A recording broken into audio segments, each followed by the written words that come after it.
Thanks to Recount with AM Sports. He's back tomorrow morning. Time now, though, for voters' voice. What 5 promises do you remember from the NPP and the NDC's manifesto? We hit Kumasi. We'll come back and speak to Mr. Paul Osei-Kufuor, who's a senior programs officer with the Center for Democratic Governance.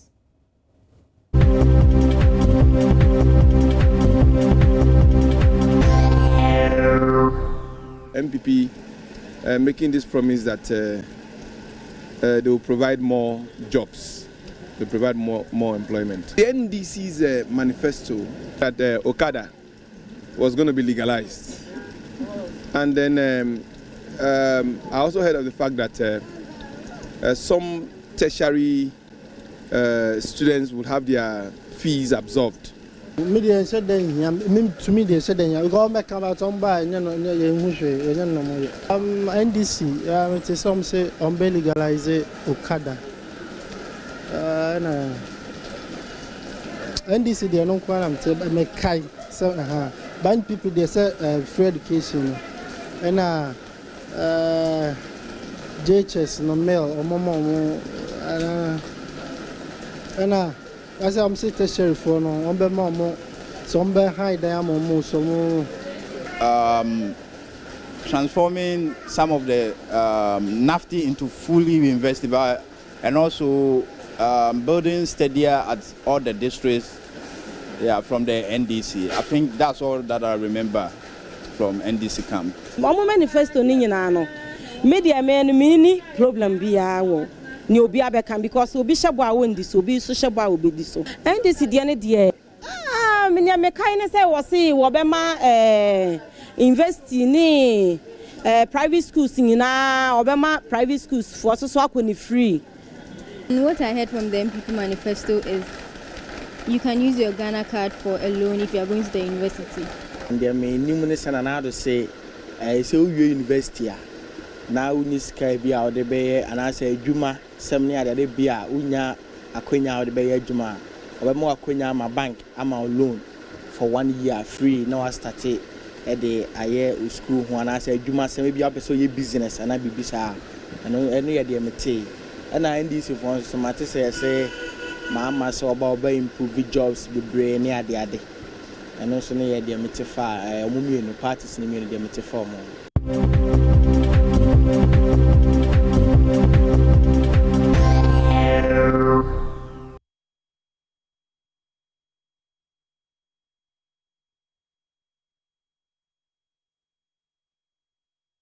So you had voices from Kumasi in the Ashanti region. On top of your head, what do you remember about the 2 manifestos, containing the 2 manifestos? What's even the significance of this? Joining us is Mr. Paul Osei-Kufuor, Senior Programs Officer with the Center for Democratic Development. He joins us via Zoom for a conversation. Good morning to you. Thank you so much for your time here on the AM show. You are listening. What do you make of what they had to say on top of their heads about the 2 manifestos? Yeah, good morning, Mama V, and good morning to all your viewers. Basically, if you follow the trends in the policy discourse, you will notice that it is not surprising that citizens are not able to recall or are not showing a lot of interest in terms of what these manifesto policies of the NPP and the NDC contains. It dates back to how, as a country, we've not been able to find the right balance in terms of promoting active citizen participation in governance. If you look at local policies, some of our policies, for example, the manifestos are not necessarily different from some of the policy documents that comes out after elections. So let's take the budget, for example, both at the local and national level, at the national level, and let's take the national development policy frameworks.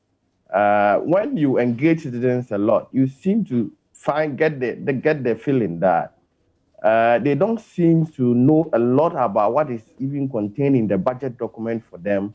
They don't concern, even at the district assembly, the local government level, they don't seem to know much about, for example, the medium-term development plans what proposals, what programs, how government prescribes to resolve some of the local problems in service delivery, water, sanitation. Most times when we engage citizens, you notice that there is a lot of lack of awareness among citizens on some of these policy documents. So personally, I'm not surprised that they are not able to give you, despite the plethora of manifesto promises, those that you spoke to are not able to give you most of the promises contained across sectors. So it dates back to how citizens have engaged with policy over time and how we've not opened the spaces enough for citizens to be part of the policy-making process, from the formulation to implementation to monitoring and evaluation and to reporting. And also, we've not reported, having a continuous reporting mechanisms between policymakers and citizens or beneficiaries of these policies. So normally we go to them when we are formulating the policies, but the period in between the implementation of the policies and when another policy will be developed, maybe in 4 years' time in the case of the manifestos, we don't seem to be engaging citizens enough, and we don't seem to be reporting or feedbacking to them for them to be part of the implementation. And that is why they have, you heard one of the respondents saying that they don't trust that much of what they say and what they are going to do, because they are not part of the process from its formulation to implementation to evaluation and to reporting. So it's only election period that we see political actors in the case of the manifesto, because they need citizens' vote. The manifesto is one of the markets, for one of the tools to market the political parties in terms of ideas and policies so that they'll be able to win votes. But going forward, if you are able to get citizens on board, and there have been a lot of reforms well, but isn't that contrary to what the NDC, for instance, has said, that this is a people's manifesto and this is what the people wanted collectively? Exactly, that's the point I'm making, that the formulation, they seems to engage. You see, I'm really putting this side by side with how we also formulate policies after elections. So I use the plan, the medium-term plan or the local government medium-term development plan as an example. When formulating, in the same planning process, there are consultation mechanisms. They do public hearings and all that. In the same thing that the NDC did consultation, I'm sure the NPP might have done something similar. But the problem is when they come back into government or when they win power and occupy the seat of government, how do they maintain this relationship in the implementation of the policy proposals contained in the manifestos, which will then be metamorphosed into the medium-term policy frameworks? So the manifesto after elections is drafted into the medium-term policy framework for government. So most of the promises will find its way into the medium-term policy document. How are we continuing to maintain that relationship with citizens that we had at the drafting stage? Now the implementation stage, you have come to power. There seems to be a lacuna or gap trying to carry citizens on board. And that has always been the challenge. So most times when you go to communities, when you go to citizens and beneficiaries of services, they seem to have forgotten what they at the drafting stage they were involved in, because there is a lack of feedback to them at the policy formulation period.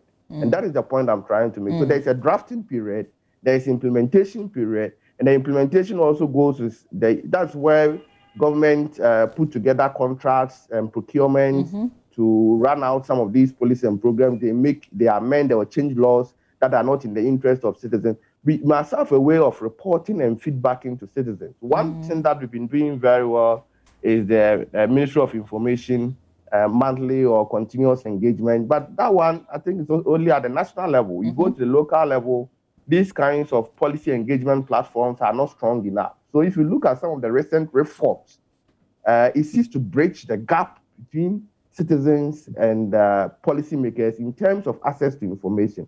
And that is why the right to information even comes in. For citizens to continue to engage policymakers, they demand information. If you look at the National Popular Participation Framework, it tells us so many measures, programs that can be implemented so that we bridge the gap in terms of information exchange between citizens and communities. And the most critical point that I also want to add is that if you look at the manifesto documents, and it's good that some of the political parties are making attempts to do translation into local languages, Mostly we forget that we have a huge population at the local level that also, even some of the words, how to translate them locally. It's, using our local languages is also a challenge. So some of the parties are considering the idea of translating the manifestos into some of our local languages. And I think the NDC attempt to do a Braille version is equally important. And I think we must do sector-specific kind of an abridged manifesto that you can even give to market women, where issues that talk about women, financial inclusion, access to credit, and something, a flyer, so that we reduce the burden we put on the public or citizens, all of us trying to resort to the large copious document that we even in the think tank sometimes think is too huge for us. It takes time to analyze and all that. That one will be the reserve of people like us who are policy analysts or working in the think tank. But you must find a way of packaging the information within the manifesto to meet different segments of the population. And that is how we cultivate interest. And we must find a way to be reporting back when we convert these manifesto promises into full-blown policies after elections. Okay, great. So now that the people are aware, at least, that the two main political parties have a certain document that has their vision in there, as they go to them between now and very close to the election, what should the ordinary person be asking the political party representatives when they appear before them?